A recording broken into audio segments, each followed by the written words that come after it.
The light heavyweight division is interesting. So we've got a really good fight coming up on October the 12th, Artur Beterbiev, Dmitry Bivol.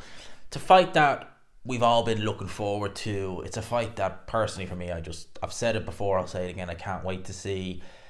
At one stage I thought we'd never see this fight. I really didn't. It's a fight at one stage looked just completely unlikely it would ever happen. But it's happening. And that's brilliant. But then you look at the rest of the light heavyweight division, and you're kind of like, well, you Joshua Boazzi, you don't really know what's going on with Benavidez. You kind of look at Dave Morrell, and you're like, are they going to fight? No, they're not going to fight. Okay, Joshua Boazzi, but then you're like, well, who is he going to fight now after he's fought Willie Hutchinson? I mean, he's beat down as he is. He's beat Willie Hutchinson. It was a good fight. I don't know how it was split decision, but it was a good fight. And you look at the domestic level and you think, what next? What can he do? And there's a certain man by the name of Anthony Yarde. And it's quite funny actually, we think about it, because Daniel Dubois is the man of the moment now in Britain in terms of the heavyweight division. But do you remember Daniel Dubois and Anthony Yarde? They used to share a couple of shows together. I mean, they did share the Royal Albert Hall show back in February 2019. I think Dubois fought Kajanu, and I think Yarde fought that Travis Rivas guy. I think that was his last fight before he fought Sergei Kovalev. I think the original opponent, he wasn't the original opponent if memory serves me correct. I think it was a guy Vodcek fought and went the distance with. It wasn't very good, but can't remember his name, but I think he was the original opponent. Might have stood Yarde in good stead, but hey, he fought that Travis Rivas guy. That was one occasion where they fought on the same show or the same build. I think they had done it before. And I remember Warren kind of used to have it like almost like Yarde was kind of like the light heavyweight, Dubois was the heavyweight, and both those guys separated, of course, in age, but they were on a similar path. Although with Dubois, they went down the right path in terms of doing it the normal way, the traditional way, as Frank Warren says. And then with Yarde, they just didn't. But Yarde is the name that comes to many people's minds when it comes to Joshua Boazzi and what's next for him. Yeah, Boazzi can sit on a world title shot, but if the fight is good enough, maybe it'll warrant a rematch. We don't know what Turki Al-Sheikh will want to do with the winner. If it's Beterbiev, he might look up at light heavyweight and say, well, there you go. If it's Bivol, potentially he could go and fight Canelo. So you could say that, Boazzi could hold out for the winner, but realistically, is he going to get that crack in the immediate future? He might get the crack at the winner, yeah, but is he going to get it in the immediate future? There's a question mark right there. Then it becomes, well, what happens next? Because as we've seen with these Saudi shows, if you fight on those shows and you make a good impression, and you're at a decent level, obviously if you're kind of a Mark Chamberlain, they kind of bring you along and then put you in a fight that you should win and then you lose. But if you are at any way decent level, they're not going to let you just feast upon guys. Philip Hergovich probably being the exception, where he fought, what was it, Mark Demori. That's probably the exception. But normally they're not going to let you do that. And I can't see them doing that with Boazzi.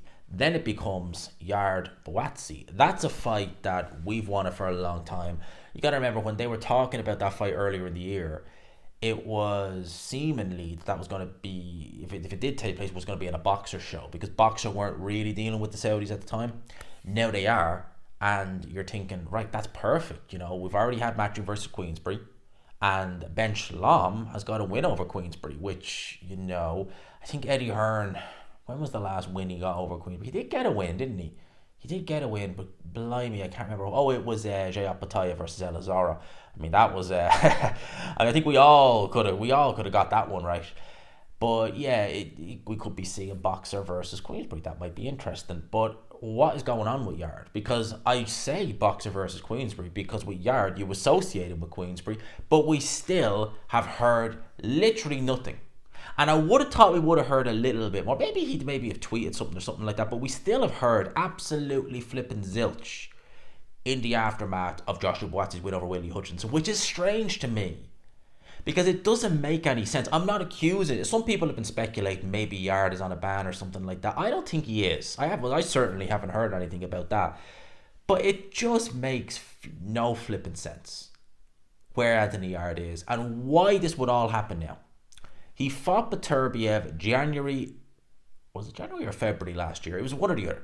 January or February. I think it might have actually been February there or thereabouts. But he fought, needless to say, Beterbiev last year, the very start of the year. That was in the OVO. That was a good show. Yeah, he lost, but it was a great show. It was a fun fight to watch. That was happy days.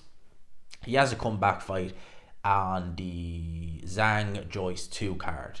And we don't even know who he's fighting until the day of the weigh-in. Right, some obscure guy. He did what he needed to do. Then he fights on the Hamza Shearer's Lee Williams card back in February in the Copper Box. And again, he's fighting a guy whose record on paper is alright. He only had a couple of losses, but he was pretty run-of-the-mill. And now we're hearing disputes over contracts. We're hearing, you have one fight. No, we don't. Yes, we do. Yarde is not getting any younger. This isn't like Anthony Yarde maybe came up, as I said, the same kind of time as Daniel Dubois. He was pro a little bit longer, but they kind of came up the same way on those Queensbury shows. Daniel Dubois, when he turned over, he was 19 years old. Anthony Yarde, how old was Yarde? Yarde was about, 24? So you're talking, roughly a 5-year head start. Yarde at this point now is, 32, 33, thereabouts. He's coming close to the mid-30s. He ain't going to get any better. That athleticism that we love seeing from Yarde early in his career, that's going to subside at this age. Or it's going to start to anyway. He's been light heavyweight almost his entire career. He was a big light heavyweight back in 2017. I mean, God only knows how he's making the weight now. What the hell is he like? This makes no sense to me. Your promoter has literally, he is the man. He is the guy with Turki Al-Sheikh. Yes, Eddie Hearn and all those guys work with him, but Frank Warren is the guy. He is Turkey's kind of go-to bestie, we'll call him. That's your promoter. Your promoter is now doing big shows that you could be a part of. And now you're inactive, you're sidelined. Like, it just, for me, it's like, whoa. As Tunde said, timing is everything. Boy, was that timing wrong. I mean, that clock was, you say a broken clock is right twice a day. Honestly, that clock is so broken, you took the arms off it. It's never going to be right. That's how bad the time was with this one. So I really don't know what he's doing, where he is. But this right now is like ideal time. Because Joshua Buatsi is on these shows. Joshua Buatsi is still undefeated. Joshua Buatsi is now mandatory for the winner of Beterbiev Bivol. And Joshua Buatsi, I would say, will be in a bit of demand with the Saudis because that was a good performance. It was an entertaining fight he had against Willie Hutchinson. But at the same time, defensively, he looked flawed. Now is a great time. What the F? Where are you? What is going on? Why are you not fighting? And again, you are not getting any younger. You could have a year of inactivity. You could have a little I wouldn't advise them having disputes with promoters and stuff like that. I wouldn't advise it. But if you're Daniel Dubois' age even, you could probably do that and be okay. Yarde is not Daniel Dubois' age. He has to make hay while the sun shines.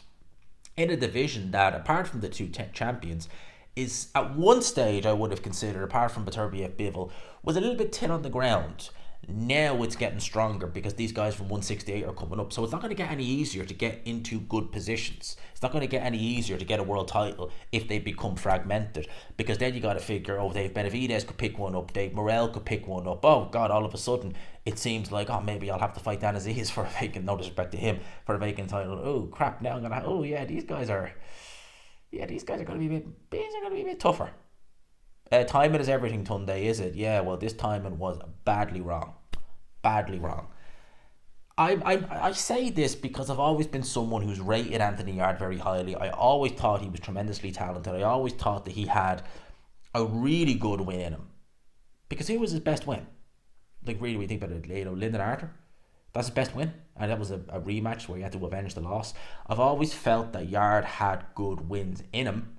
World level wins in him. He's not done that yet, and the older he gets and the more inactive he is, the less likely it is that that's going to happen. At the end of the day, he fights Beterbiev nearly 2 years ago, and the two subsequent fights he's had then, they are fighters who you would have expected Yarde to fight way back when he was, unbeaten and just trying to get acclimatized to the pro game. He's fighting them now in his 30s. It's just like, what the hell? And you contrast that to Joshua Buatsi. Yeah, you could say that some of the opponent, like the guy he fought on his boxer debut was negative, it wasn't ideal. And he fights Dan Aziz. Fights Willie Hutchinson. That's back-to-back fights. That's pretty good. in my eyes. What's Yarde doing? Nothing. Not even fought someone like Craig Richards. Not good enough. Not good enough for Anthony Yarde. So yeah, we don't know what's going on with him, and like the fact we're not hearing anything, that's a worry.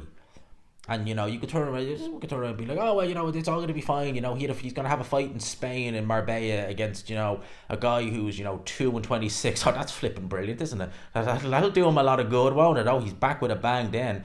No, but we need to actually see what's really going to happen, and we ain't seeing it. So Yard's missing out, and